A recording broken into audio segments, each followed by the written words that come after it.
Ustaz, dalam berapa hari ini saya nonton tentang kontroversi bumi datar bukan bulat. Ijma' ulama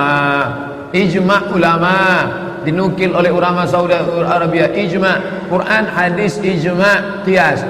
Ulama ijma' bahwa bumi ini bulat. Dan bagi saya tak berpengaruh mau petak, mau lonjong, mau segitiga. Pusing gara-gara itu.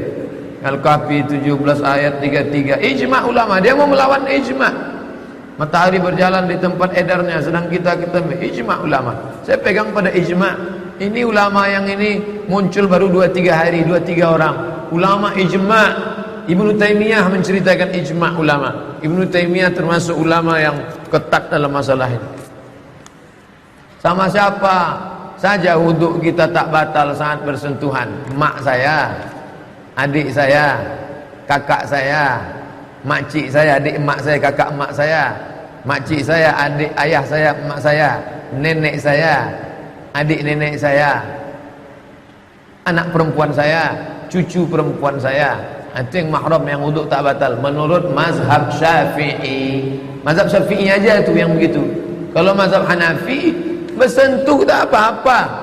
Bersentuh sama siapa pun tak apa-apa. Sama orang, sama yang tak mahram bersentuh kulit. Karena makna lamastumun nisa, makna situ bukan bersentuh, makna maaf cakap jima' baru batal.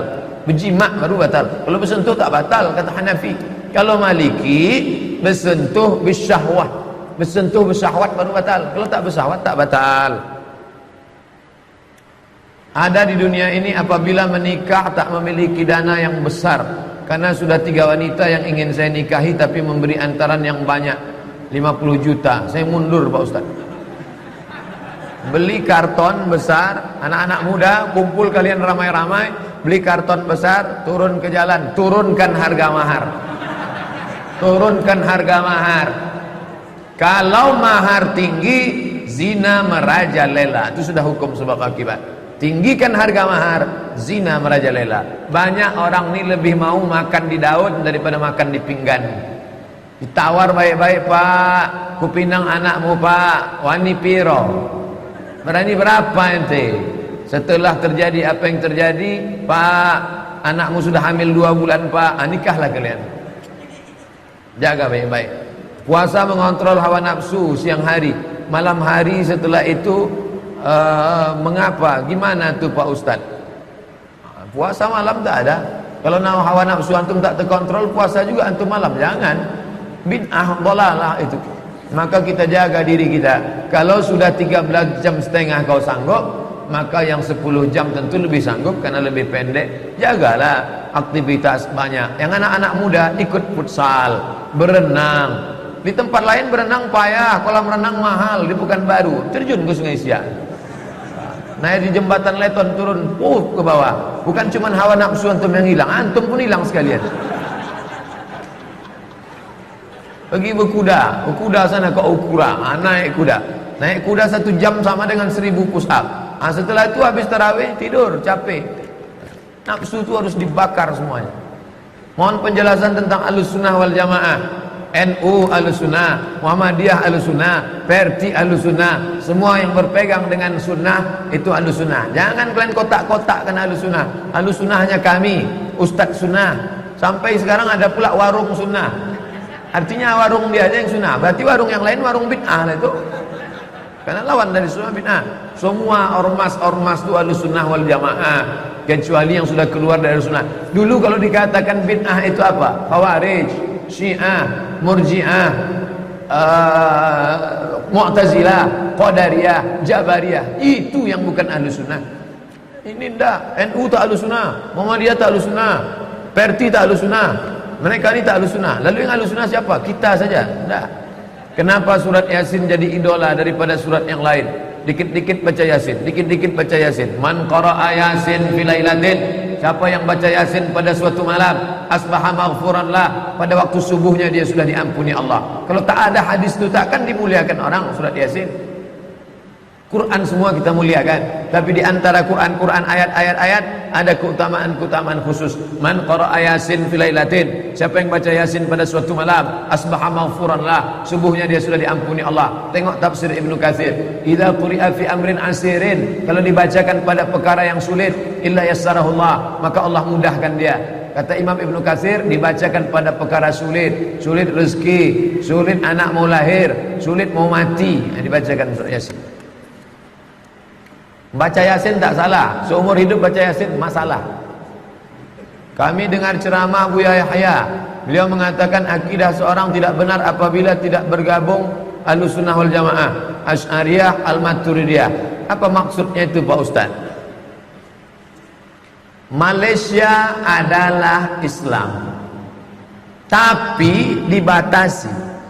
Islam dalam masalah fikih mazhab Syafi'i, dalam masalah akidah Asy'ari Maturidi, dalam masalah tasawuf Junaid Baghdadi dan Al-Ghazali.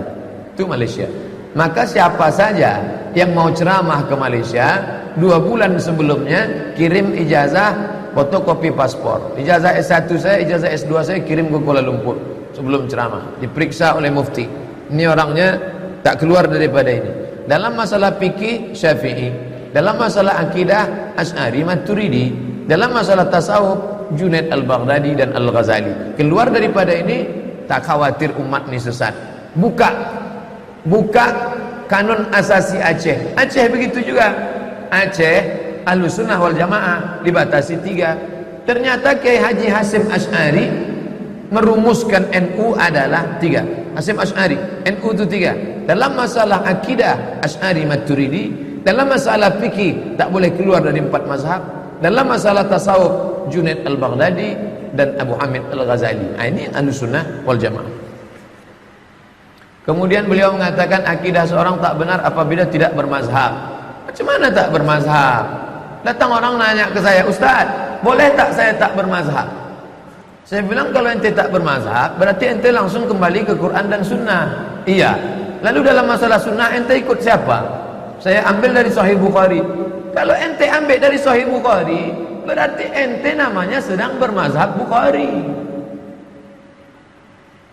Kalau antum tak bermazhab, berarti antum langsung jumpa Nabi. Saya mau nanya, siapa yang di Pekanbaru ini yang jumpa Nabi? Mau jumpa saya mau belajar hadis sama dia. Berarti sanadnya langsung saya, dia, Nabi langsung. Kan hebat tuh. Bagaimana kalau ada golongan tertentu mengatakan tak perlu bermazhab apabila dia tidak benar akidahnya, Ustaz? Mufti Saudi Arabia namanya Syekh Abdul Aziz Ibnu Baz. Syekh Abdul Aziz Ibnu Baz mengaku dalam kitabnya, aku bermazhab Hambali. Mufti itu jenderal bintang 7-nya, puncaknya. Jadi kalau yang kopral-kopral mengaku tak bermazhab, maklum sendirilah. Sedang jenderalnya aja ngaku bermazhab kok.